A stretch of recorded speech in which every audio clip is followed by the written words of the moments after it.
नारायण नारायण नारायण नारायण नारायण नारायण नारायण।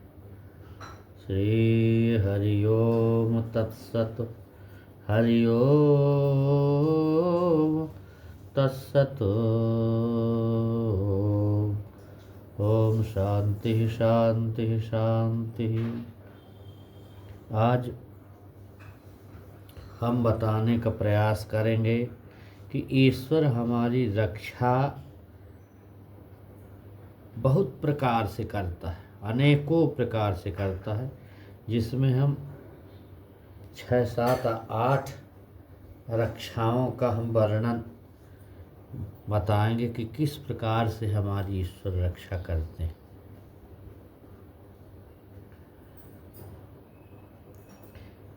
भगवान सबसे पहले तो ये है कि हम जो ये प्रयास कर रहे हैं, ये कोई लोकप्रियता के लिए नहीं है, न कोई लाइक का लोभ से, न कोई व्यू जाने के लोभ से, और न कोई सब्सक्राइब कराने के लोभ से हम ये बात इसमें चर्चा नहीं कर रहे हैं कि हम किसी लोभ के कारण ये वीडियो बना के डाल रहे हैं।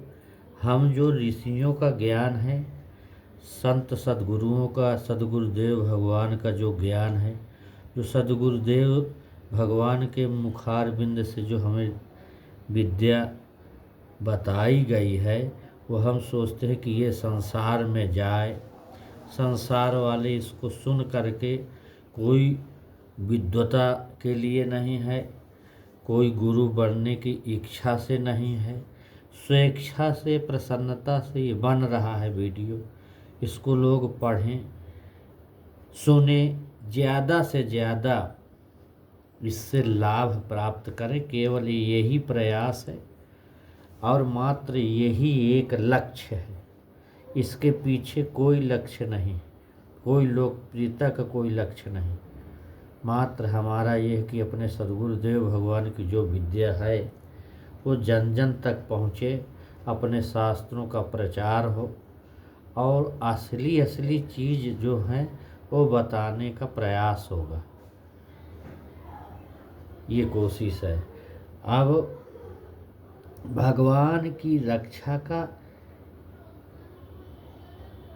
एक भाग यह है कि उसकी रक्षा के बिना शरीरधारी जीवन धारण नहीं कर सकता, और रक्षित अर्थात जीवित नहीं रह सकता। अब माँ के पेट में बच्चा किस प्रकार जीवित रहता है?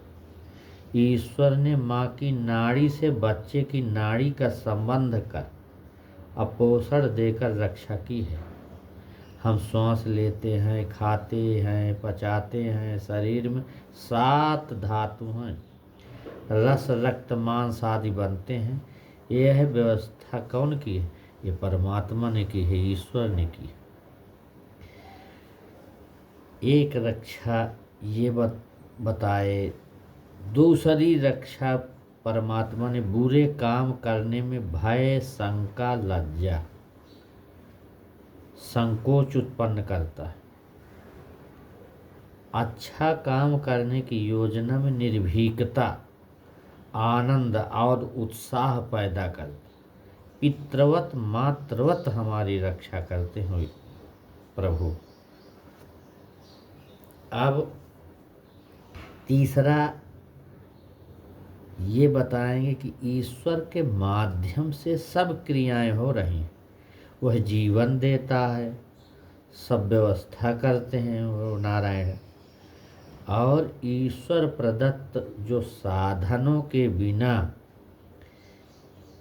एक क्षण नहीं रह सकता व्यक्ति, न जी सकता है।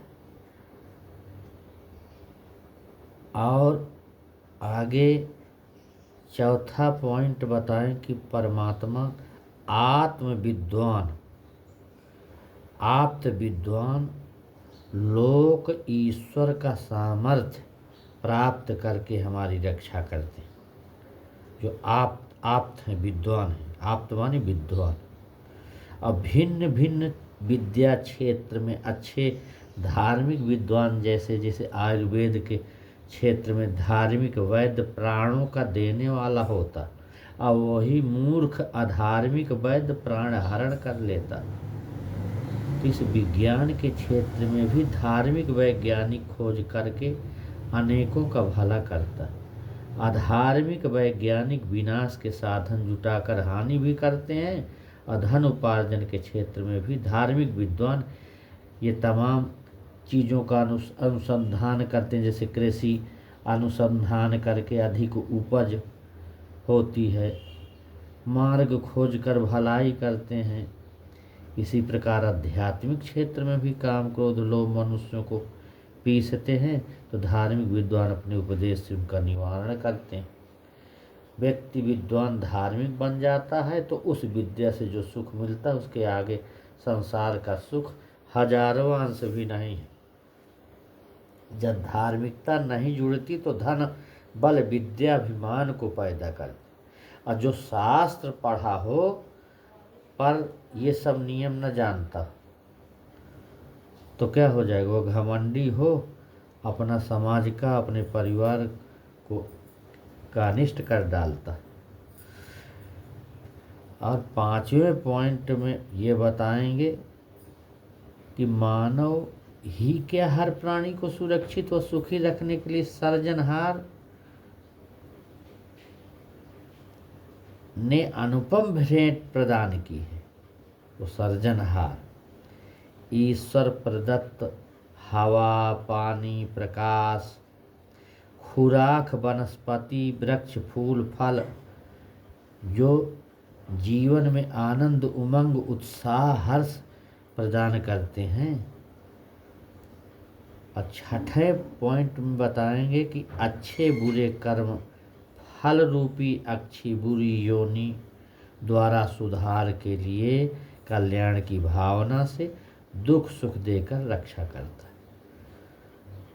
राजा न्यायकारी हो तो पाप अत्याचार बंद हो जाता।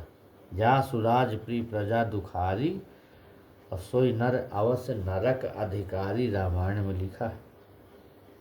सुख शांति की स्थापना में राजा रक्षक है।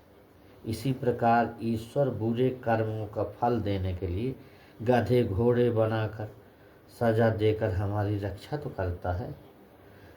और सप्तम पॉइंट में बताएंगे कि सूर्य पृथ्वी की उचित दूरी बनाए है बुद्धिमता से हमारे प्राणों की रक्षा करते हैं।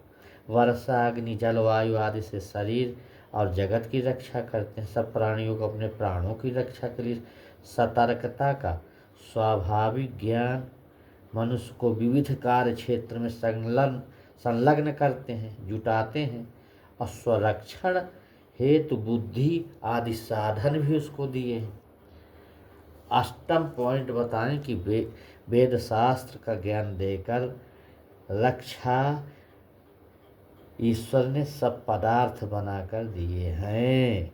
इनका उपयोग किस प्रकार करना है इसे हमें शास्त्र के द्वारा बताया गया है।